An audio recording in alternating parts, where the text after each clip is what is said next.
हूँ नेपाल के शहर काठमांडू में। जगह है दरबार स्क्वायर। पीछे जो बिल्डिंग है, यहाँ पर मल्ला और किंग शाह ने ओहदे का हल्फ उठाया था। यहाँ पर क्वीन एलिजाबेथ जो है वो भी आ चुकी हुई हैं। जहाँ पर आपको सकाफती चीजें मिलेंगी। आप एक बहुत बड़ी मूर्ति देख सकते हैं, इसका नाम है काल भैरव। आप लोग को बस स्ट्रेस होता है ना, तो आप नेपाल आ सकते हो आप।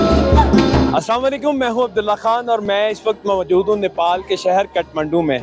और फिर काठमांडू के अंदर थामिल के नज़दीक एक जगह है दरबार स्क्वायर। दरबार यानी कि बादशाह का महल, और उसके गिरदोनवा की जगह को दरबार स्क्वायर कहते हैं। और ये तकरीबन 3री सदी में बनी थी। और यहाँ पर तकरीबन सबसे ज़्यादा टूरिस्ट आते हैं पूरी दुनिया से। यहाँ का किस तरह का कल्चर है, यहाँ क्यों लोग आते हैं और क्या क्या चीज़ें यहाँ देखने वाली हैं, आए मैं आपको दिखाता हूँ।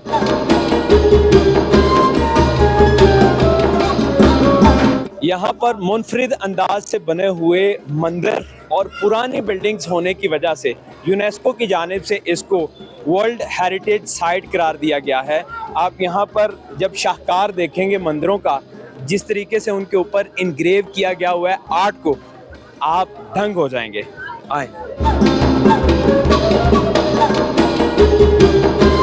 ये दरबार स्क्वायर नेपाली लोगों के लिए भी बहुत ज़्यादा अहम है, क्योंकि आप ये देख सकते हैं पीछे जो बिल्डिंग है, यहाँ पर मल्ला और किंग शाह ने अपने ओहदे का हल्फ उठाया था और मुल्क की भागदौड़ संभाली थी।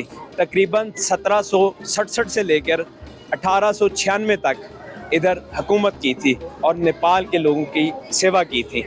इसलिए यहाँ ये बहुत ज़्यादा तवज्जो का मरकज़ है। आए आपको मज़ीद दिखाता हूँ। कहा जाता है कि ये दरबार स्क्वायर 3री सदी में बना, लेकिन जो इर्द गिर्द आपको ये मंदिर नज़र आते हैं, ये 13वीं सदी से लेकर 18वीं सदी तक बनते रहे।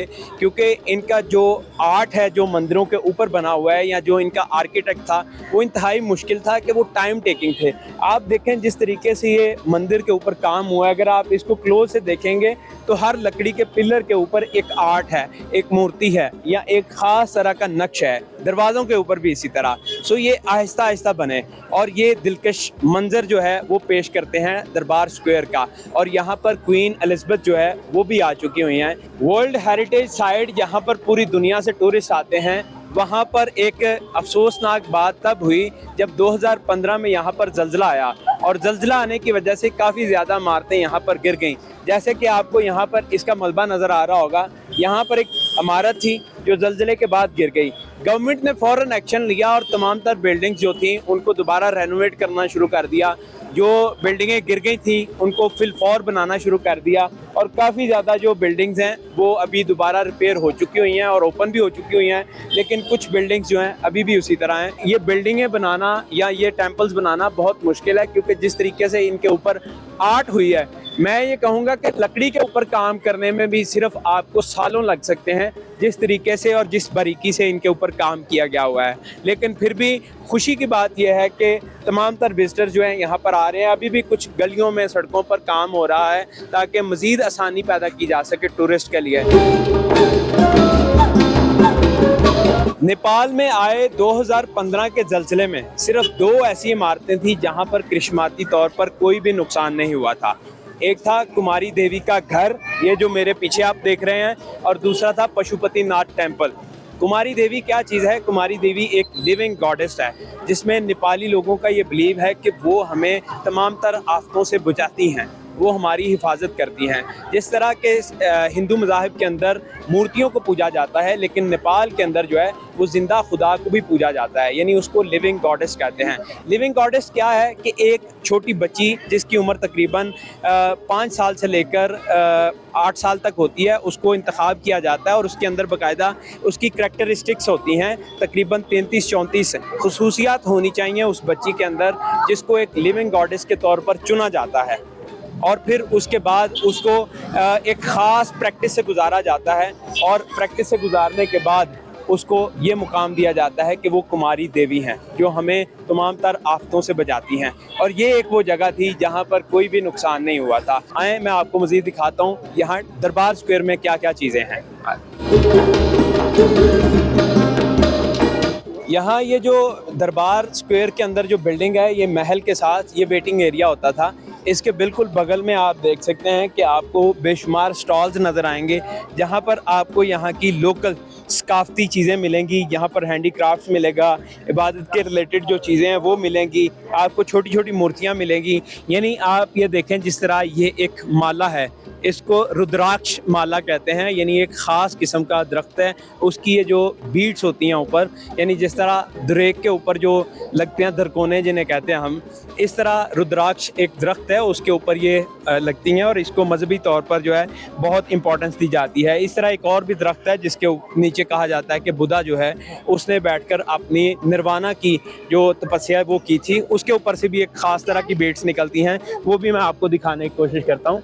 ये वो बीड्स हैं जिनके ऊपर कहा जाता है कि आंखें बनी होती हैं और इसको भी मजहबी तौर पर जो है वो बहुत ज़्यादा इंपॉर्टेंस दी जाती है। उसके बाद आप देखें यहाँ पर आपको हर तरह की सकाफ़ती चीज़ें मिलेंगी, यहाँ पर कल्चरली चीज़ें मिलेंगी जो आपको बहुत ज़्यादा खूबसूरत लगेंगी।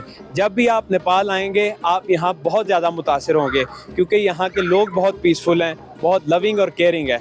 यहाँ तकरीबन आपको डेली इसी तरह का रश देखने को मिलेगा और 10 बजे ये जगह बंद हो जाती है। लेकिन आप यहाँ पर जो टूरिस्ट हैं, विजिटर्स हैं, वो देखें पूरी दुनिया से यहाँ पर लोग आते हैं। कितना खूबसूरत तरीके से यहाँ पर जो आर्ट है उसको समोया गया हुआ है और उसके बाद सफाई का ख्याल रखा जाता है। उसके बाद यहाँ पर आपको कबूतर देखने को मिलेंगे जहाँ पर लोग इनको दाना डालते हैं ताकि उनकी ज़िंदगी में जो है अच्छी चीज़ें हों, इसलिए इनको दाना डाला जाता है। आ जाए।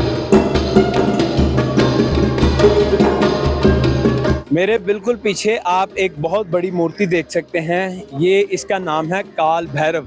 ये लॉर्ड शिव का एक अवतार माना जाता है और आप ये देखें यहाँ पर दूर दूर से लोग आते हैं और आकर अपनी जो मन्नतें मुरादें हैं वो यहाँ पर आके, यहाँ जो इबादत का तरीका है, पूजा का तरीका है वो यहाँ पर करते हैं। यहाँ पर दिए चलाते हैं और ये लॉर्ड शिव जो है उसका एक अवतार माना जाता है, लोगों को जस्टिस करने के लिए लोगों के अंदर, या फिर लोगों को सीधे रास्ते पर रखने के लिए जो उनका सख्त वाला रूप है वो इसको माना जाता है काल भैरव को, लॉर्ड शिव का अवतार।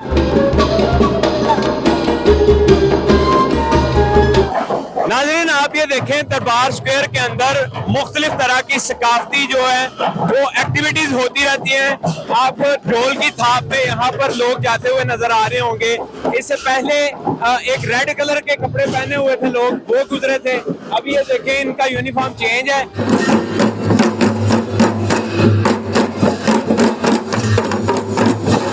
दरबार स्क्वायर के साथ जो मार्केट है उसके अंदर से आपको हैंडीक्राफ्ट्स और स्विनियर्स और बेशुमार जो सकाफती यहाँ की चीज़ें हैं वो आपको मिल सकेंगी ताकि आप अपने साथ अपने मुल्क लेके जा सकें या अपने घरों में लेके जा सकें। जो मेरी सबसे खूबसूरत चीज़ मुझे लगी वो यहाँ के बर्तन थे जो ब्रास के अंदर बने हुए थे। ये देखें यहाँ उसी बाज़ार के अंदर आपको मीठी लस्सी मिलेगी और इसका नाम है मिठाओ लस्सी। उसके ऊपर ड्राई फ्रूट्स डाले हुए हैं और मैं ट्राई करके आपको वो बताता हूँ इसका टेस्ट कैसा है। सेम पाकिस्तानी लेकिन थोड़ा सा उसके अंदर आप कह लो टेस्ट थोड़ा सा डिफरेंट है क्योंकि ये मेरे ख्याल में बाज़ारी दही होता है, ऊपर जो ड्राई फ्रूट्स डाले हुए हैं वो वर्थेबल है, यानी उससे ज़्यादा मज़ा आ जाता है। और छोटी सी शॉप है, ये 50 रुपए का है, इससे बड़ा जो ग्लास है वो 100 रुपए का है। कैसी हैं आप? मैं एकदम ठीक हूँ, आप बताएं कैसे हो? मैं भी सब बढ़िया। आपका क्या नाम है और आपने कौन सा ये ड्रेस पहना हुआ है, किस कल्चर को आप बिलोंग करती हैं? जी नमस्ते, मैं रियाज फेस्टा हूँ, मैं नेपाल से हूँ। मैं नेपाली कल्चर, मैं नेवारी कल्चर से बिलोंग करती हूँ, पर अभी मैं लिम्बू ड्रेस पहन रही हूँ। इसे लिम्बू भी बोलते हैं, ठकुरी ड्रेस भी बोलते हैं इसे। ओके, सो इसके अंदर क्या क्या चीज़ें हैं? बहुत खूबसूरत आप लग रही हैं। Thank you. इसे सिरबंदी, इसे सिरफुल बोलते हैं, सिरबंदी बोलते हैं, इसको ढुंगरी बोलते हैं, इसको फूली, बुलाकी और इसको कंठी माला बोलते हैं। दूसरा भी नाम है पता नहीं क्या है, पर हम कंठी माला बोलते हैं इसे, और इसे सिक्का माला बोलते हैं, यानी पैसों वाली माला। पैसे वाली, हाँ, ये सिक्का पहनने माला। से पैसे आते हैं ज्यादा? नहीं ऐसी बात नहीं है, पर पहनते हैं, अच्छी लगता है। ये पैसा हम लोग कोइन होता है ना, कोइन से भी बनाते हैं इसको, रियल कॉइन से भी? हाँ, रियल कॉइन से बना सकते हैं इसको। ठीक है। और बाकी फिर ये साड़ी कोई खास कलर ही है या फिर नॉर्मल ये साड़ी है? नहीं खास है, इसमें कल्चर के हिसाब से ये है? कल्चर के हिसाब से डिफरेंट कलर में भी आती है। अब मुझे ये बताएं कि नेपाल के बारे में आप क्या कहना चाहेंगी कि जो लोग आपको देख रहे हैं पूरी दुनिया से। हाँ जी, हाँ जी। और वो यहाँ पर क्यों आए, यहाँ पर उनको क्या खूबसूरत देखने को मिलेगा? यहाँ सब कुछ बढ़िया है, नेपाल है, सब कुछ बढ़िया है। आप लोग यहाँ पे आ सकते हैं, जैसे कि नेचर अच्छी है, पीसफुल है। आप लोग आएंगे एकदम, आप लोग को बस स्ट्रेस होता है ना, तो आप नेपाल आ सकते हो। आप लोग नेपाल आकर घूम फिरिए, अपनी माइंड को फ्रेश करिए। बहुत अच्छा है नेपाल। आप लोग टेम्पल में आ सकते हैं, घूम सकते हैं। बहुत अच्छी अच्छी चीज़ें आप लोग आने के लिए। खाने में क्या चीज़ यहाँ सबसे बेस्ट है जो खानी चाहिए? खाने में सब बेस्ट है, दाल भात तरकारी, ढेड़ो। ढेड़ो ट्राई क्या कर सकते चीज़ हैं है? आप लोग। ढेड़ो हम लोग वो क्या बोलते हैं उसे, कॉर्नफ्लावर का होता है ना, ठीक है। उसका बनाते हैं हम लोग, बहुत अच्छी बनाते हैं। आप लोग ट्राई कर सकते हो। दाल भात तो मैंने किसी भी खाई है, वो थकाली signature खाना में है। जाकर आप लोग ट्राई कर सकते हो। और ये लोकल नेपाली फूड या फिर कल्चरली फूड भी फेमस है? कल्चरली फूड भी फेमस है, जैसे कि हमारे यहाँ पर बोलते हैं इसे क्या बोलते हैं, निवारी खाजा सेट, वो ट्राई कर सकते हैं आप लोग, बहुत अच्छी है। सो हमें इजाजत दें। नमस्ते, थैंक यू, नमस्ते। अस्सलाम वालेकुम।